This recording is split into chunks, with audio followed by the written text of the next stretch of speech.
Mark Zuckerberg ने बोला, I am ready to spend a few $100 billion more on AI। $100 billion।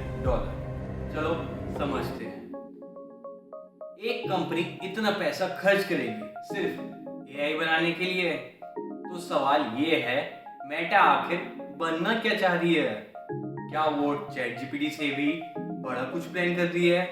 और अगर हाँ, तो ये अगले 10 साल का सबसे बड़ा टेक रेवोल्यूशन हो सकता है। अभी 2-3 दिन पहले मेटा के क्वार्टरली रिजल्ट्स आए और स्टॉक्स थोड़ा करेक्ट हुआ, और मैं ऑनेस्टली बहुत खुश हुआ, क्योंकि मुझे ये लगता है ये करेक्शन एक अपॉर्चुनिटी था मेरे लिए। जुकरबर्ग ने क्लियरली बोला है, he is building something called Meta super intelligence labs, और इसके लिए फ्यू $100 billion इन्वेस्ट करने को रेडी है।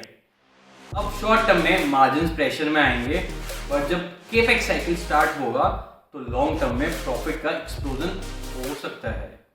अब ये सुपर इंटेलिजेंस एक्चुअल है क्या?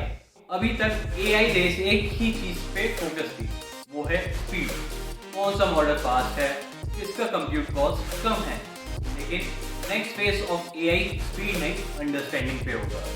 यानी कौन ज़्यादा डीप और स्मार्ट तरीके से कॉम्प्लेक्स प्रॉब्लम सॉल्व कर सकता है। फॉर एग्जाम्पल, एक बायो रिसर्चर को फर्क नहीं पड़ता कि उसका सिस्टम कितना फास्ट है, उसको चाहिए एक AI जो न्यू डिस्कवरीज कर सके।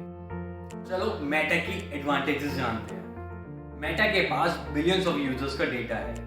वो FB, इंस्टा, व्हाट्सएप सबका डेटा यूज करता है, और आज के डेट में डेटा ही किंग है। मैसिव इंफ्रास्ट्रक्चर है उसके पास, डेटा सेंटर्स हैं, GPU है, और सबसे इंपॉर्टेंट इंजीनियर्स हैं। मतलब अगर कोई कंपनी सुपर इंटेलिजेंस रियलिस्टिकली बन सकती है तो वो सिर्फ मेटा है। अब एक कंपैरिजन सुनो, मेटा 2026 तक AI और डेटा सेंटर्स पे हंड्रेड्स ऑफ बिलियन स्पेंड करने वाला है, और पूरे इंडिया का एनुअल साइंटिफिक रिसर्च बजट सिर्फ 7.8 बिलियन है। एक कंपनी का बजट पूरे देश की रिसर्च से 12x ज्यादा है। तो क्लियरली ये AI रेस कोई नॉर्मल कंपटीशन नहीं है। This is a war to be control the future of intelligence. मुझे लगता है ये मेटा का कैपेक्स साइकिल 2-3 साल तो चलेगा ही। शॉर्ट टर्म में थोड़ा प्रेशर आएगा, लेकिन लॉन्ग टर्म में Meta could be become completely different beast. Zuckerberg जब किसी भी चीज के पीछे पड़ता है तो वो लिटरली दुनिया बदल देता है। फेसबुक से इंस्टा से मेटावर्स, और अब सुपर इंटेलिजेंस। तो मैं पर्सनली मेटा ऐड कर रहा हूँ, नेक्स्ट क्वार्टर के लिए नहीं बल्कि नेक्स्ट डेकेड के लिए। रियल क्वेश्चन ये है कि क्या आप शॉर्ट टर्म नॉइज पे रिएक्ट करोगे या लॉन्ग टर्म रेवोल्यूशन पे बेट लगाओगे? Because if Meta super intelligence works, so we don't just use AI, we will live inside it. ये सच बात है ना? Meta is not a social media company anymore. ये एक डेटा और AI पावर हाउस बन रहा है।